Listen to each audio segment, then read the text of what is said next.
Je vous salue dans le beau et précieux nom de notre Seigneur Jésus-Christ. Prions. Éternel Dieu, nous voulons te dire merci pour tes bienfaits, pour ta grâce que tu nous accordes tous les jours.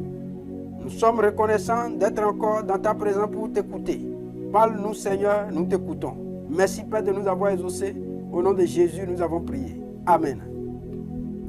Alors nous poursuivons avec la doctrine concernant Marie. Alors, nous disons la dernière fois que cette doctrine est basée sur un premier élément et un premier raisonnement. Le raisonnement qui en lui-même est logique. Le raisonnement qui est de savoir que lorsqu'on a des problèmes avec quelqu'un, on passe par sa mère, on a des facilités à avoir satisfaction. C'est vrai. Ce raisonnement est logique. C'est logique et irréfutable. C'est normal. C'est vrai que si j'ai des problèmes avec quelqu'un et que je passe par sa mère, ça peut être une solution si la personne vraiment apprécie sa mère. Alors c'est une grande opportunité. Et de l'autre côté aussi, si la personne a aussi un ami qu'elle écoute, c'est aussi une opportunité de passer par cet ami-là. Alors, néanmoins, nous devons savoir que ce n'est pas là, ça c'est pourquoi il dit que c'est logique, mais est-ce que cela tient, est-ce que ces raisonnements qui aussi bien que le raisonnement soit logique, est-ce que c'est la vérité? Vérifier pour faire le test de vérité. Nous voulons faire test de vérité sur chaque doctrine. La vérité, donc le test de vérité sur chaque doctrine, c'est de confronter cette doctrine maintenant à la lumière de la parole de Dieu. Alors, allant au niveau de la parole de Dieu, nous allons dire maintenant, nous avons vu la dernière fois, la première question qu'on doit se poser, c'est de savoir. Oui, c'est vrai, on a dit que si on a des problèmes avec quelqu'un, on passe par sa mère, on peut avoir facilement des solutions ou des satisfactions. Cela est logique, mais est-ce maintenant, qui c'est quelqu'un? Dans l'application, c'est-à-dire dans la logique de cette doctrine, qui est ce quelqu'un? Ce quelqu'un, c'est Jésus. Maintenant, la mère, c'est qui? La mère, c'est Marie. On doit voir. Est-ce que maintenant, nous avons, toi et moi, avons-nous des problèmes avec Jésus? Non. Les hommes n'ont pas de problème avec Jésus. À la lumière de la parole de Dieu, nous n'avons pas de problème avec Jésus. La Bible nous montre clairement que de quel problème on nous parle concernant cette doctrine. Le problème, c'est le péché. Mais Jésus, le problème du péché, nous avons péché contre Dieu. Et Jésus est venu pour régler justement ce problème de péché que nous avons avec Dieu. Et comment se fait-il encore qu'on peut nous dire maintenant que nous avons des problèmes avec Jésus? Nous n'avons pas de problème avec Jésus. Et si nous pouvons voir à la lumière de la parole de Dieu que nous n'avons pas, la Bible dit que aucun homme n'a de problème avec Jésus, ça veut dire que cette théorie-là, même si cette doctrine, même si elle est logique, elle n'est pas vraie, elle n'est pas la vérité. Parce que la Bible dit, regardons dans Matthieu chapitre 1, verset 21. Elle enfantera un fils et tu lui donneras le nom de Jésus. C'est lui qui sauvera son peuple de ses péchés. C'est Jésus qui va sauver le monde du péché et de ses péchés. Alors comment dit-on que Jésus, on a des problèmes avec Jésus? C'est comme si on dit que celui-là est un coiffeur. Et son métier, c'est de coiffer. Et maintenant, pour aller on va chez le coiffeur, je me présente devant le coiffeur dit non, toi, je ne veux pas te recevoir, j'ai un problème avec toi. Je dis pourquoi? Et le coiffeur dit non, parce que tu as beaucoup de cheveux. Ah, s'il est un coiffeur alors en ce moment, un coiffeur qui dit que tu es vécu, qui chasse, il refuse de recevoir un client parce que, et il dit qu'il a un problème avec ce client. Et le client dit c'est quel est le problème? Et il dit au client que c'est parce qu'il a beaucoup de cheveux. Celui-là est-il un coiffeur vraiment? Sinon, comment dit-on que Jésus est sauveur? Et il sauve de quoi? Du péché. Jésus est celui qui est le seul qui sauve du péché. C'est ça que la Bible que toi tu lis. Et je lis, c'est ce que la Bible nous dit. Et maintenant, tu dis encore que tu vas vers ce Jésus. Et ce Jésus te chasse, c'est-à-dire il refuse de te recevoir. Parce que tu es pécheur, il refuse de te recevoir.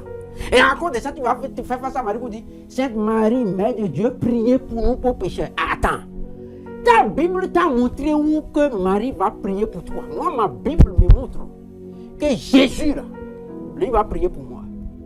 Mais toi, tu interprètes la Bible. La Bible ne doit pas être interprétée. Parce qu'on va te dire que oui, on m'a montré, comme on t'a montré aussi que, aux noces de Canaan, là, quand Marie est allée là-bas, Et Marie a intercédé. Vous dites quoi? Que Marie a intercédé. Vous dites que oui, il faut faire ceci, cela, il faut aller le voir, il faut aller voir Jésus. Que Marie, quand le truc là est terminé, quand le vin est terminé, et que maintenant, les gens sont allés voir Marie et Marie est allée intercéder, donc finalement ils ont eu le vin. Attends, tu n'as pas bien lu l'histoire. Mais si tu as lu l'histoire et à cause de ça maintenant, tu dis que c'est à cause de ça que Marie donc devient intermédiaire entre Jésus et les hommes. Tu as interprété la Bible n'a jamais dit ça. Ma Bible ne m'a jamais dit ça. Et ça c'est une interprétation. Et toi, même si tu lis bien, tu vas voir que mais Jésus n'a pas donné une bonne réponse à Marie quand même. Et quand Marie est allée voir Jésus, c'est parce que Jésus étant Dieu, sachant, la Bible dit qu'il connaît les choses qui doivent arriver très longtemps. Comme Jésus savait que Satan, le diable, la reine du ciel, femme de Satan, la reine du ciel que vous invoquez, que tu invoques là-bas. Là. Regarde ce que la Bible dit de la reine du ciel. La reine du ciel, c'est un démon, la femme de Satan. La reine du ciel que tu adores, que la reine du ciel, vous dites que Marie est la reine du ciel et vous l'invoquez. Tu invoques Marie et tu dis Marie est la reine du ciel, d'accord. Voyons maintenant ce que Dieu dit de cette reine du ciel dans Jérémie au chapitre 7. Jérémie chapitre 7. Alors, voyons ce que Dieu dit de cette reine du ciel. Voyons Jérémie chapitre 7. Il dit, verset 16. Il dit, et toi n'intercède pas en faveur de ce peuple. N'élève ni supplication ni prière. Ne fais pas des incenses auprès de moi, car je ne t'écouterai pas. C'est Dieu qui est en train de parler à Jérémie. Quand le peuple, quel peuple, le peuple d'Israël, tu vas vois, il dit, verset 17, il dit, ne vois pas tu ce qu'ils font dans les villes de Juda et dans les rues de Jérusalem. Voyons maintenant ce qu'ils font et ce qui a poussé Dieu à dire à son prophète Jérémie que même si lui il intercède en faveur de ce peuple-là, Dieu a dit, je ne fais pas exaucer parce que ce peuple fait quelque chose qui est mauvais, que moi je n'apprécie pas. C'est Dieu qui dit ça. Voyons maintenant ce que ce peuple fait et Dieu était contre ce peuple. Voyons, verset 18, il dit, les enfants ramassent du bois. Est-ce que c'est une mauvaise chose qu'on ramasse du bois? Non, ce n'est pas une mauvaise chose. Alors, après il dit, les pères allument le feu. Est-ce que c'est une mauvaise chose? Non.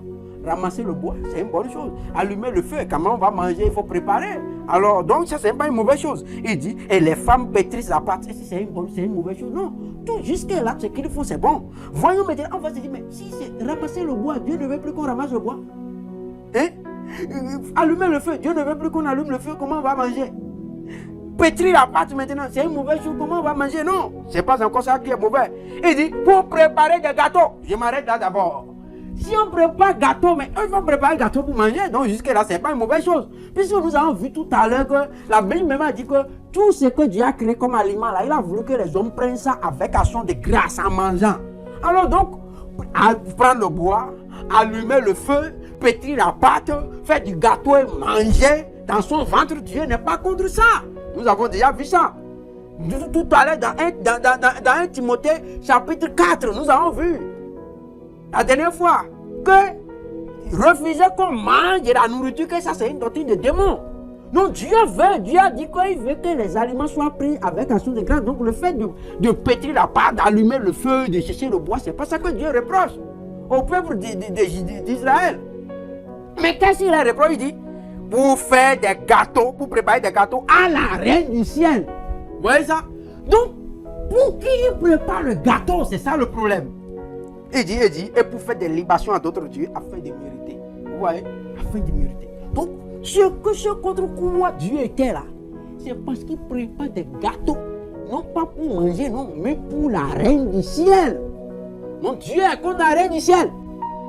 La reine du ciel que vous vénérez, donc, c'est un démon. Jésus, lui étant Dieu, sachant que ce démon-là existait, et que le peuple d'Israël adorait ce Dieu, faisait des libations à ce faux Dieu. À ce faux Dieu, ce démon, ce mauvais esprit qui est la femme de Satan, Jésus sachant que ce même démon, parce qu'elle a même dit que Satan se déguise en homme de lumière, que ce même démon, sachant que ce démon allait prendre le nom et l'image de Marie, sa mère, pour amener les gens à l'adorer, alors Jésus a refusé de donner une réponse favorable à sa mère.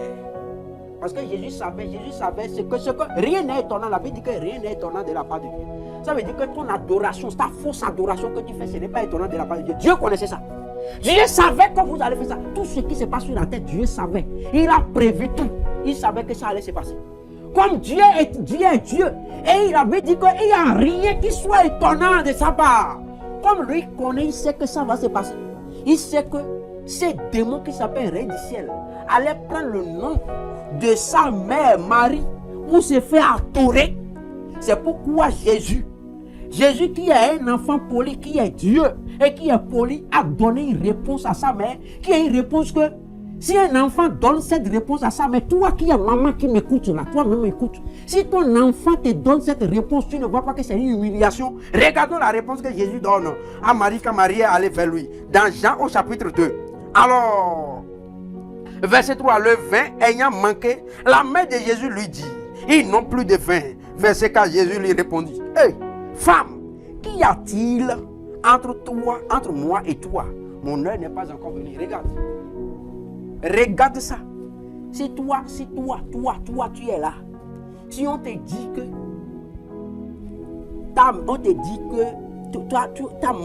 ton enfant qui est élevé en dignité, ta maman te dit, viens te voir pour te poser problème dans la foule comme ça. Elle dit, femme. Elle dit quoi? Naoué. Comme si ton enfant te dit Naoué même seulement. Femme. Tu ne vois pas que c'est une humiliation. Il dit, qu'y a-t-il entre moi et toi? Mon heure n'est pas arrivé. Vous voyez comment Marie, déboutée maintenant, vraiment découragée, remplie de honte confuse, dit maintenant, retourne. J'imagine Marie, toute honteuse, retourner, s'assoit à sa place. Et les gens de lui demandaient, mais il y a quoi? Qu'est-ce qu'il a dit? À Marie de dire, comme il n'a reçu aucune réponse favorable de Jésus, il dit, faites ce qu'il vous demande. Faites tout ce qu'il vous dira. Ça veut dire quoi? Vous-même là, allez le voir. Ce qu'il va vous dire, c'est ça que vous allez faire. Moi, je n'ai aucune réponse de sa part. Marie n'a aucune réponse. Est-ce qu'un enfant, Jésus là, Jésus est Dieu. Jésus nous a appris à honorer notre Père, nos pères et notre mère. Pour avoir une vie durable. C'est le premier commandement même avec promesse. Et pourtant, est-ce que cette réponse de Jésus à l'endroit de sa mère Marie est honorifique? Non. Pourquoi? Mais on va se dire, mais c'est comme si Jésus est devenu un enfant impoli et indiscipliné envers sa mère. Non, mais Jésus est Dieu. Parce qu'être impoli et indiscipliné, c'est un péché. Mais la Bible nous dit que Jésus n'a jamais commis de péché. Mais pourquoi alors Jésus se comprend comme ça? Parce que Jésus est Dieu. Il connaît les choses qui vont arriver. Et il connaît les déviations. Tout ce qu'il y a comme déviation aujourd'hui que les gens font. Les hommes se marient avec les hommes, les femmes se marient avec les femmes. Dieu connaît tout ça, il a prévu tout ça. Donc il sait aussi cette déviation. C'est Satan, toutes les déviations sont provoquées par Satan. Donc Satan veut tout faire pour amener les hommes à détourner. Satan aime l'adoration en réalité. Il veut détourner l'adoration que les hommes doivent à Dieu là. Il veut détourner ça vers lui. Et il utilise toute forme de stratégie. Il sait que lui-même ne veut pas se présenter comme ça pour dire Dieu avec les cornes comme ça pour dire moi c'est moi, Satan, adorez-moi. Très peu, il va trouver très peu de clients. Mais quand lui veut beaucoup de clients, il va prendre des formes de ce qu'on peut adorer maintenant pour pouvoir. Il va prendre des formes vraiment de camouflage. Voilà, il va se camoufler.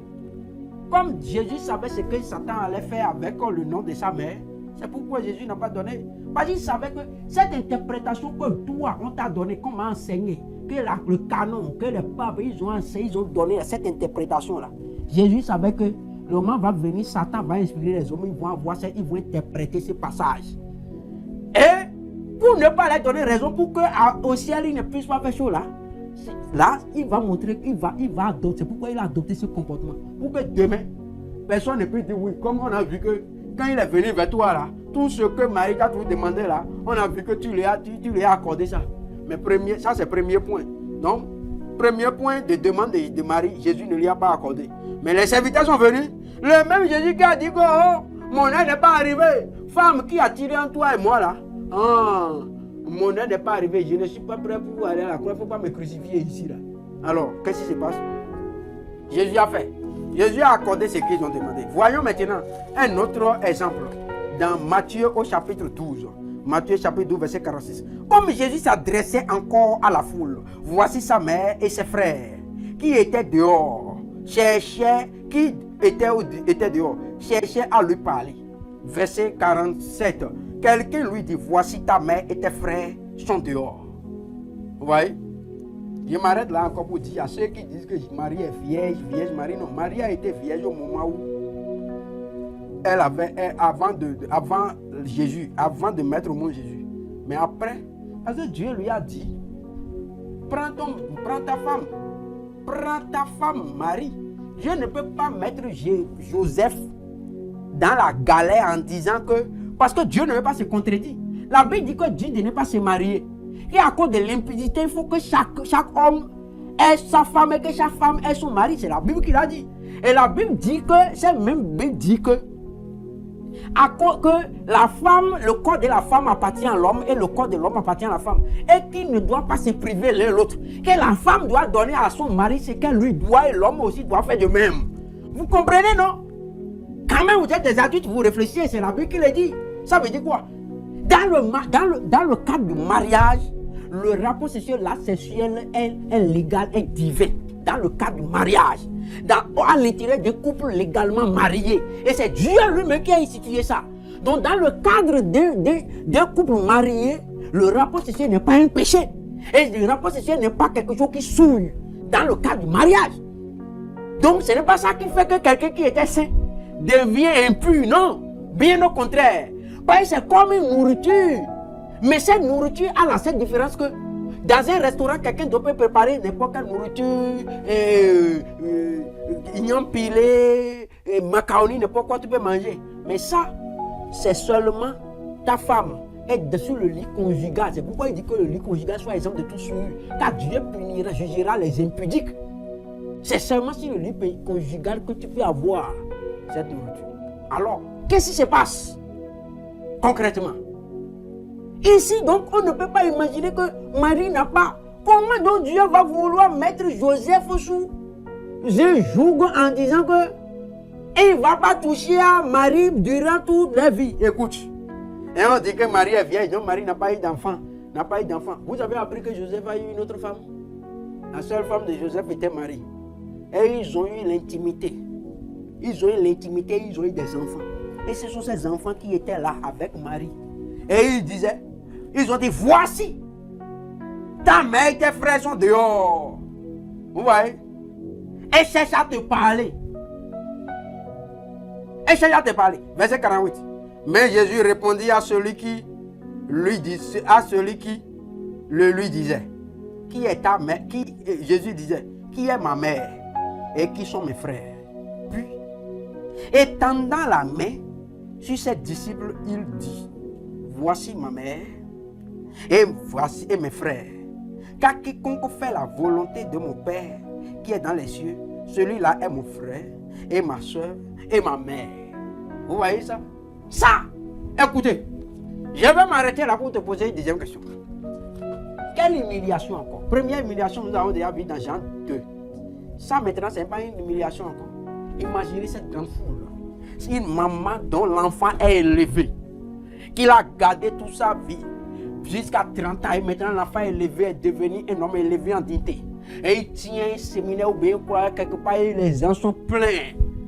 Alors la maman fièrement maintenant vient avec ses frères, vient vers maintenant son fils aîné. Pour vouloir le voir, vouloir lui parler à son fils. Et devant tout le monde. Hey, quelle honte! Toi qui m'écoutes. Accepterais-tu une pareille humiliation? Non! C'est une grande humiliation. Quelle honte que... Ça veut dire quoi? C'est un déni, on appelle ça un déni. C'est-à-dire que Jésus a dénié Marie. Et les frères, c'est-à-dire les enfants que Marie a eu avec Joseph. Il faut cesser de dire que Marie est vieille encore. Non. Marie était vierge quand elle voulait enfanter Jésus. Mais après ça, elle a eu des relations avec Joseph et ils ont eu des enfants. Mais maintenant, ici maintenant, Jésus a dénié Marie. C'est une honte, c'est une humiliation. Parce qu'il dit, où est ma mère, où sont mes frères? Que c'est ceux qui sont ici là, qui m'écoutent là, et qui font la volonté de mon père là. C'est eux, ma mère, mon frère et ma soeur. Dites-moi, soyons sincères. Toute passion religieuse bannie, mise de côté. Soyons sincères et honnêtes envers nous-mêmes. Recherchant la vérité. Est-ce que vous trouvez que c'est là? C'est une réponse favorable? Et c'est une réponse digne que qu'on peut donner à quelqu'un et plus tard, des siècles après, on va prendre cette personne pour dire que oui, quand on a des problèmes avec quelqu'un, il faut passer par sa mère. Vous-même, vous trouvez que c'est normal? Mais Jésus, est-ce que cette réponse-là, si votre enfant vous fait ça, est-ce que vous allez prendre cet enfant comme un enfant sérieux? Est-ce que vous allez dire que cet enfant, on va dire que cet enfant est mal éduqué, il est impoli, il n'est pas sérieux, n'est-ce pas? Mais Jésus est-il mal éduqué, impoli? Non. Mais pourquoi alors est-ce que Jésus a ce comportement? Jésus a-t-il honoré sa mère par cette réponse? Parce que vous dites qu'on doit honorer Marie parce que Jésus lui-même l'honore. En quoi est-ce que Jésus a honoré Marie là? Dites-moi. En quoi est-ce que Jésus a honoré Marie? Est-ce que c'est une parole d'honneur ça? Non, ce n'est pas une parole d'honneur, s'il vous plaît. Mais là, qu'est-ce qui se passe? Parce que Jésus savait aussi que, toujours dans sa démarche, c'est que s'il donnait une réponse favorable, les gens allaient toujours ce que vous faites aujourd'hui là. Vous dites que oui, quand on a des problèmes avec quelqu'un, il faut passer par sa mère là. Que les hommes allaient faire ça. C'est pourquoi Jésus a refusé de lui donner une réponse favorable. Voyons encore un autre passage dans Luc au chapitre 11. Dans Luc au chapitre 11, voyons Luc 11. Alors, qu'est-ce qui se passe? Je lis le verset 27. Oui, verset 27. Tandis que Jésus parlait ainsi, une femme élevant la voix du milieu de la foule lui dit: heureux le sein qui t'a porté, heureuse les mamelles qui t'ont allaité. Et il répondit, Jésus répondit: heureux plutôt ceux qui écoutent la parole de Dieu et qui la gardent. Hey, terrible. Est-ce que vous lisez ce passage dans votre Bible? Vous lisez ce passage? Ces passages sont très clairs. Pour quiconque veut la vérité. C'est très clair. Jésus, ça veut dire quoi? Toute tendance des hommes à élever Marie devant Jésus, là, toute tendance, toute pratique, tout agissement des hommes de nature à élever Marie, là, Jésus casse ça. Il casse. Jésus a tout cassé ça. Montrez-moi un seul passage où les hommes ont tenté d'élever Jésus, d'élever Marie, et Jésus a approuvé. Vous ne verrez pas un seul endroit. Un seul. Bien au contraire. Montrez-moi et vous allez voir. Partout les hommes ont eu tendance à élever, à encenser Jésus et Marie. Jésus a cassé. Parce que ici, quand il dit heureux les seins qui t'ont porté, les mamelles qui t'ont allaité, il parle. La femme qui parle, la parle de qui? Parle de Marie. Marie. Oui. C'est ça. Mais Jésus a cassé. Jésus dit non. Détournez votre regard de là-bas. Rien à foutre. Heureux plutôt ceux qui écoutent, ceux qui pratiquent la parole. Point.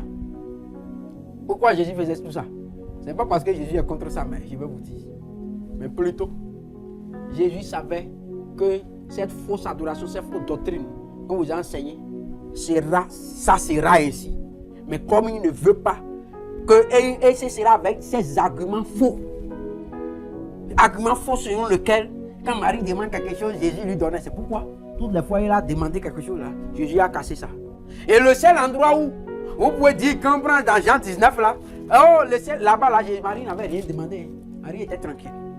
Vous voyez ça? Marie n'avait rien demandé dans Jean 19. Verset 26. Jésus, voyant sa mère et auprès d'elle le disciple qu'il aimait, dit à sa mère: femme, voici ton fils. Vous voyez ça? Écoute, qu'est-ce que Jésus veut dire? Jésus a dit ça, vous ne voyez pas que. Pourquoi Jésus dit femme, voici ton fils? Et Jésus n'a pas. Jésus était. Aujourd'hui, vous prenez Jésus comme fils de Marie. Jésus veut dire par là quoi? Ton fils là, c'est là-bas. C'est pas moi. Oublie-moi. Ton fils, c'est là-bas. Voici ton fils. Vous voyez ça? Parce qu'effectivement, vous voyez, Jean, vous voyez, il faut voir. Il dit, puis il dit aux disciples: voilà ta mère. Voilà ta mère. Et dès ce moment, le disciple a pris chez lui. Vous comprenez? Qu'est-ce qui s'est passé là? Marie est vulnérable et avait besoin d'une protection. Marie est vulnérable. Et Jésus, par compassion, alors voulait la confier. Maintenant, vous dites que Marie a confié, vous pervertissez, renversez la parole, vous dites que Jésus a confié l'église à Marie, alors que c'est le contraire que nous lisons ici. Parce qu'on a dit que le disciple l'a pris maintenant chez lui. Comment? Ce n'est pas Marie qui a pris le disciple chez elle. Non. Et comment on dit maintenant que Jésus a confié l'église à Marie? Non. Jésus, moi, ma Bible, Jésus n'a pas confié l'église à Marie. Regardons à qui Jésus a confié l'église. Regardons Jean, toujours dans Jean, au chapitre 21. Alors, verset 15. Après qu'il eut mangé, Jésus dit à Simon-Pierre, Simon, fils de Jonas, m'aimes-tu plus que ne m'aimes ceci? Il lui répondit, oui Seigneur, tu sais que je t'aime. Jésus lui dit, paie mes agneaux. Alors, paie mes agneaux. À qui est-ce que Jésus a confié l'église? C'est à Pierre que Jésus a confié l'église. Jésus n'a jamais confié l'église à Marie, s'il vous plaît. Verset 16. Il lui dit une seconde fois, Simon, fils de Jonas, m'aimes-tu? Oh, Pierre lui répondit, oui Seigneur, tu sais que je t'aime. Jésus lui dit, paie mes brebis. Les brebis de Jésus, c'est ça l'église. Verset 17, il lui dit, pour une troisième fois, Simon, fils de Jonas, m'aimes-tu? Pierre fut attristé de ce qu'il lui avait dit pour une troisième fois, m'aimes-tu? Et il lui répondit, Seigneur, tu sais toutes choses. Tu sais que je t'aime. Jésus lui dit, paie mes brebis. Alors, à qui Jésus a confié l'église? C'est à Pierre et non à Marie. Donc, vous ne pouvez pas interpréter, ça veut dire que vous voyez tout ce que vous avez, tout ça là, toutes ces choses-là, c'est tout ce qu'on vous a dit pour dire que c'est à Jésus, qu'à Marie, que Jésus a confié l'église. Vous voyez, c'est l'interprétation de la Bible. Mais c'est une interprétation. La Bible ne s'interprète pas de façon isolée en prenant un verset pour l'interpréter de façon isolée. Parce que la Bible, tous les versets de la Bible, c'est un ensemble. Alors ça veut dire quoi? Tout interprète, c'est-à-dire les versets s'interprètent entre eux. C'est pourquoi il va dire dans 2 Pierre 1, verset 20, il dit, sachant tout d'abord même qu'aucune prophétie de l'Écriture ne peut être un objet d'interprétation particulière. Non, l'Écriture ne va pas faire l'objet d'une interprétation particulière, non. Les versets s'interprètent et s'expliquent entre eux. Ça veut dire quoi? Lorsque tu prends un verset et que tu penses, parce que le seul verset là, la seule phrase, peut avoir plusieurs sens. Et ça aussi on appelle la polysémie des termes. Alors sur la base de la polysémie des termes, il peut y avoir plusieurs sens. Mais pour comprendre le vrai sens, il faut prendre d'autres versets qui parlent de la même chose. Alors les autres versets, si ton interprétation va en contradiction avec ce qu'ils disent expressément. Il y a d'autres versets, tu vas voir, ils sont clairs, c'est exprès, il n'y a rien.